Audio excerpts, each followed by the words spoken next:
Hello everybody, I'm Johnny Massacre and welcome to the J-Log. Number 1, the Japanese log. I am a rapper, music producer and DJ living in Tokyo, Japan, and I thought I'll give you a live stream and say hello and tell you what's going on in Japan.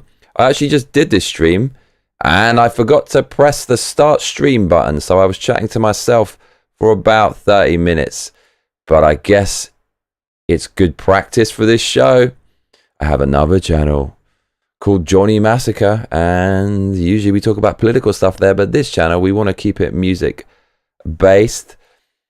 As for the moment, music wise, I'm kind of always listening for new tech house music, techno and house, and the genre which is supposed to be both of them together. It runs from anything from 122 beats per minute to about 129 beats per minute. And I'm looking for stuff which is a bit edgy, has a lot of character, something that makes it stand out, but something hard that smashes it up. And I'm looking for tech house that's influenced by other genres such as electronic and drum and bass and harder genres. I'm looking for tech house that takes inspiration from those harder genres, and it's really hard to find. Spotify just doesn't cut it. And you often hear Spotify DJs out there, as I like to call them, who'll find a song they like on Spotify, then they'll hit the recommend button and Spotify will recommend them a bunch of songs and they'll just use those, and those songs are so limited to whatever the algorithm thinks, so it's kind of hard to find really good new tunes, especially when you're looking for something a little bit different. But that's what I listen to a lot of, is 127 beats per minute tech house.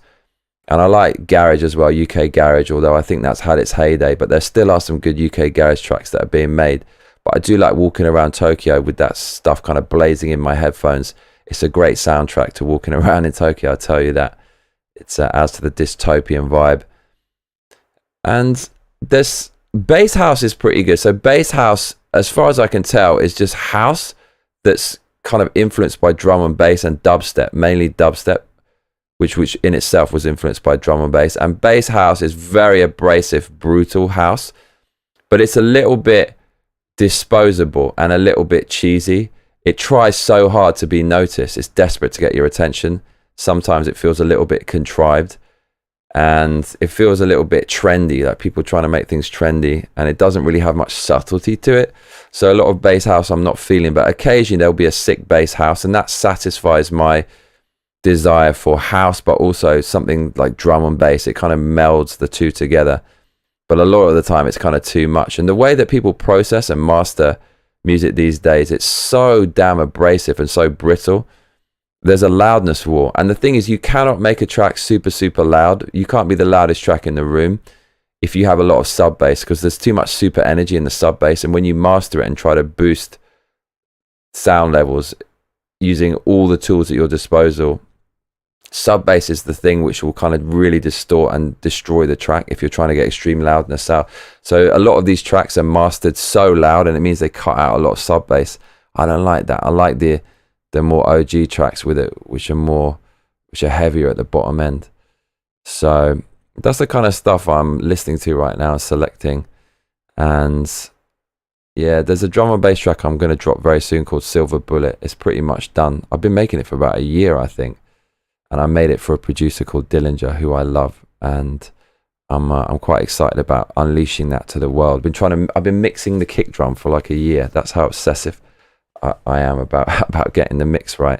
But I think after that track, the floodgates are going to open. There's going to be tons of releases this year, so look out for it, my friends. So as for Japan has relaxed its mask rules today. So this is the main news coming out of Japan. If you look here, they say in the Japan Times, mask rules end with some caveats. So yes, it's true. Out in Japan, everyone is still wearing masks. And the Japan Times says there's been a major shift toward a post-pandemic normal in Japan. The government started leaving the decision on masking largely up to individuals, but that doesn't mean that everyone can throw out their face coverings in all situations. The government decision comes with the caveat that business entities may continue to keep asking customers or employees to wear masks. Okay, so I haven't been wearing a mask out here since June 2020, and It's now March 2023. Has it really been that long? Unbelievable. And I was out yesterday, and there's a 99% mask compliance. And there was a poll that was conducted, and I read about this. This is true. And the poll said that 1 in 4 still plan to wear their masks today when the mask rules are lifted. But according to the Mainichi newspaper, many people were seen wearing masks in front of Tokyo Station on first day of rule relaxation. So this is a photo from today, and everybody's still wearing their mask. This guy's got it half on, but he's still got it on his face. And maybe there's like 2 people in the background not wearing it. But again, it's high 90s. About 99% of people, I guess, are wearing, or 98% probably are wearing their mask still. So that poll wasn't true. And these articles are disingenuous because it talks about relaxing the rules. There were no rules. You don't have to wear the mask in Japan. You never did, because Japan's constitution was rewritten by America after World War II when Japan lost.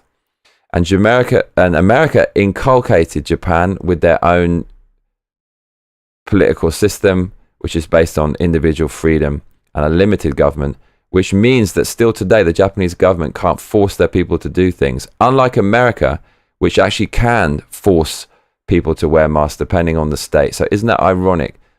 The original crusader of freedom, America, is now less free than the country who they injected their free spirit into, which I guess shows you that America's freedom has been lost somewhat in the years since then. How ironic is that? America is perhaps less free than Japan in many ways. So anyways, you can take off your mask from today and not feel guilty about it, because you're not bending over to the demands of Big Daddy government.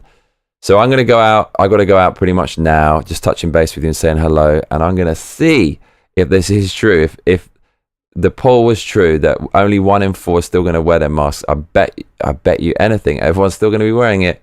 Of course, I'm not going to be wearing it. I'm looking forward to getting out there into the mix in Tokyo today. It's going to be fun. It's going to be awesome. The weather is looking pretty sexy in Tokyo these days. So just touching base with you, this is the Jlog, the Japanese log #1. I'm a music producer, rapper, and DJ living in Tokyo, Japan. You can call me Johnny Massacre, and I will be back on a regular basis talking about mainly music things on this channel. And this channel is monetized, so if you want to donate, you can do it below. My other channel is demonetized, and it's hard to re-monetize, but this channel is actually monetized. Thanks to my Matrix 4 review, which got quite a lot of views, tens of thousands of views, and that enabled me to monetize this channel show. Hope you're all doing well. Sending you my love from Tokyo, Japan. And let's make it an awesome week, shall we? All right, you lot, you take care. Japan loves you, and I'll see you very soon.